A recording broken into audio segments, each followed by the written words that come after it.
السلام علیکم۔ آج ہمارا اور ٹاپک کچھ الگ سا ہے۔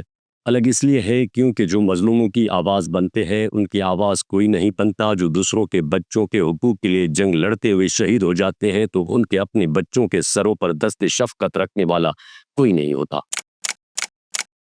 جن کے بارے میں کہا جاتا ہے کہ وہ ریاست کا چوتھا ستون ہے، لیکن ان کا اپنا مستقبل بغیر کسی ستون کے کھڑا ہوتا ہے۔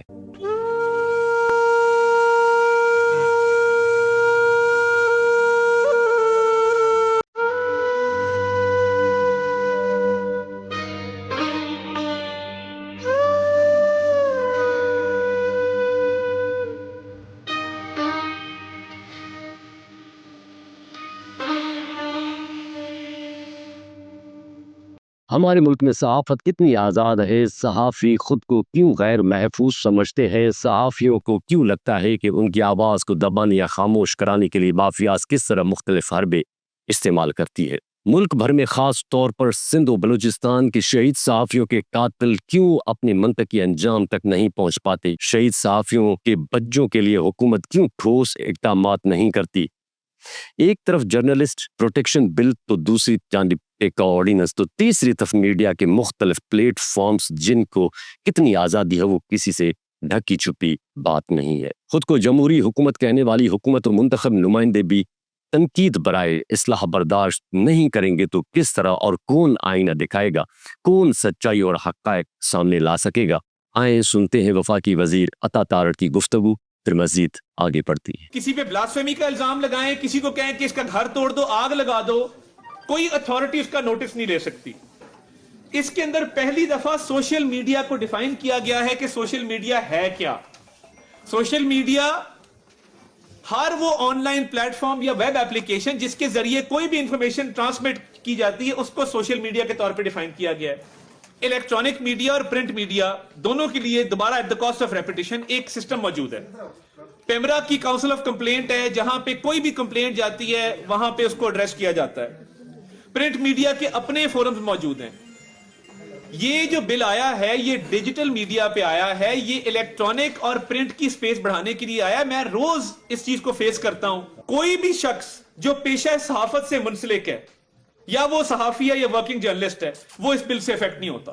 تارڑ صاحب فرماتے ہیں جو کہ وفاقی وزیر اطلاعات نشریات قومی ورثہ و ثقافت ہیں، انہوں نے جمعرات کے روز پریونشن آف الیکٹرانک کرائمز ترمیمی بل 2025 کے حوالے سے پھیلائے جانے والے تاثر کو مسترد کرتے ہوئے کہا کہ یہ بل ڈیجیٹل میڈیا کو ریگولیٹ کرنے کے لیے ہے اور اس کا پروفیشنل صحافیوں پر کوئی اثر نہیں پڑے گا۔ ایک ترمیمی بل پرنٹ اور الیکٹرانک میڈیا سے تعلق رکھنے والے صحافیوں کے تحفظ کی جانب سے ایک بہت بڑا قدم ہے۔ انہوں نے کہا کہ اس وقت ڈیجیٹل میڈیا کو ریگولیٹ کرنے کا کوئی قانون یا نظام موجود نہیں ہے، جس کی وجہ سے پرنٹ اور الیکٹرانک میڈیا کے لیے جگہ کم ہو رہی ہے، جبکہ دوسری طرف Pakistan electronic media regulatory authority کی کونسل آف کمپلینٹس اور دیگر پلیٹ فارمز پرنٹ اور الیکٹرانک میڈیا کو ریگولیٹ کر رہے ہیں۔ ڈیجیٹل میڈیا کی جو سپیس ہے، مجھے یہ بتائیے جس شخص نے کہا کہ قاضی فیصلہ کا سر کاٹ کے لے اتنے کروڑ لے لو، کیا ہوا اس کا؟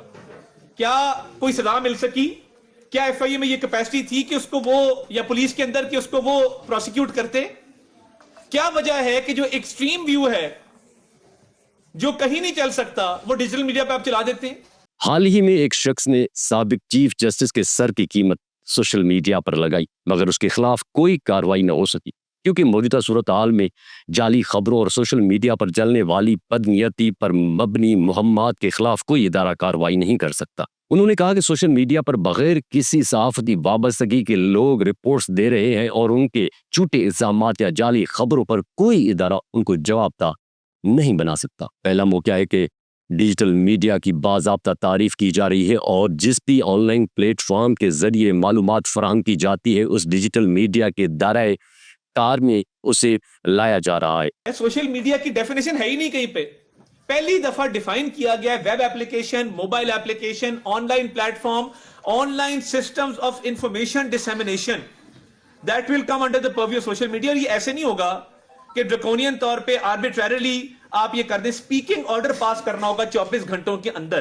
پہلی بار آن لائن پلیٹ فارمز معلومات کے آن لائن نظام، موبائل ایپلیکیشنز اور موبائل ویب کو ڈیجیٹل میڈیا کے دائرے میں شامل کیا گیا ہے۔ انہوں نے ایک اہم بات بھی کر ڈالی ہے کہ FIA کے وفاقی تحقیقاتی ایجنسی کے پاس بچوں کی فحش ویڈیو سے ڈیپ فیک جیسے جرائم سے نمٹنے کی صلاحیت موجود نہیں ہے۔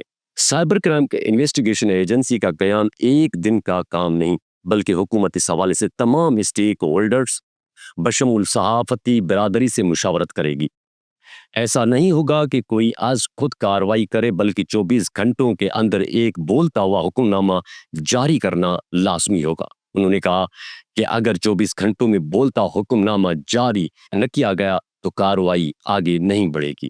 تارڑ صاحب مزید فرماتے ہیں کہ میں ایک بار واضح کرنا چاہتا ہوں کہ ٹیکا میں کوئی ایسی شک موجود نہیں جو کام کرنے والے صحافیوں کو نشانہ بناتی ہو۔ میں دوبارہ کلیریفائی کرنا چاہتا ہوں کہ یہ اس چیز کے لیے ہے کہ ہیٹ سپیچ کو، وائلنس کو، ایکسٹریمزم کو اور ایسی انفارمیشن جو کسی کو نقصان پہنچاتی ہے اس کو روکا جائے۔ کہیں لکھا ہے کہ جرنلسٹ کے خلاف ہے، اینی پرسن، کمپلیننٹ بھی اینی پرسن ہے اور جو جس کے خلاف کمپلینٹ ہے وہ بھی اینی پرسن، اور جرنلسٹ بھی اینی پرسن ہے۔ اگر یہ ہوتا، آپ ایک منٹ کے لیے صرف سوچیں کہ اگر یہ ہوتا کہ صرف جرنلسٹ لکھا ہوتا، دیکھیں یہ جرنلسٹ کے حقوق کے تحفظ کے لیے اس بات کو سمجھیں۔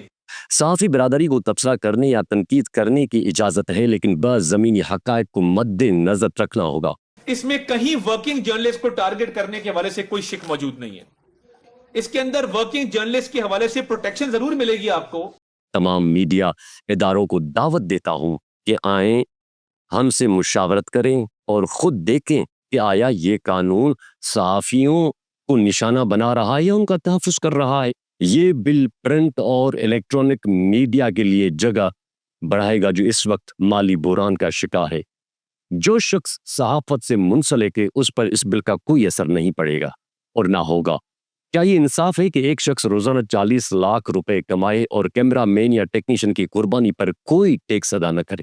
ایسا نہیں ہو سکتا کہ صرف ان نام نہاد ڈیجیٹل صحافیوں کی وجہ سے جو حکومت پاکستان کو ٹیکس نہیں دیتے اور جن پر کوئی ادارتی کنٹرول نہیں، پرنٹ اور الیکٹرانک میڈیا کے لیے جگہ ختم ہو جائے۔ اب میرا چھوٹا سا وفاقی حکومت سے سوال ہے کہ سندھ بلوچستان کے PK میں کتنے صحافی دن دہاڑے شہید کیے گئے؟ ان کی کفالت کا انتظام صوبہ یا وفاقی حکومت نے کیا؟ کیا ان کے قاتلوں کو سزائیں ملی؟ کیا میڈیا مالکان جو کروڑوں اربوں روپے کے اثاثوں کے مالک ہیں انہوں نے شہید صحافیوں کے ورثہ بیوی بچوں سے ان کا حال تک پوچھا؟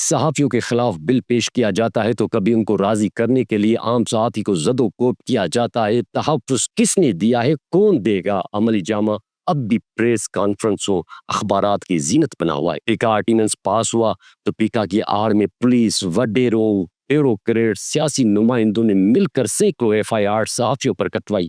یہ تھا پروٹیکشن بل۔ ہے کوئی جواب؟ وہاں موقع کی تلاش میں انتقامی کارروائیاں۔ اگر بات کی جائے پروٹیکشن بل کی تو آج تک صحافی پروٹیکٹڈ نہیں ہے۔ ہیر مکھے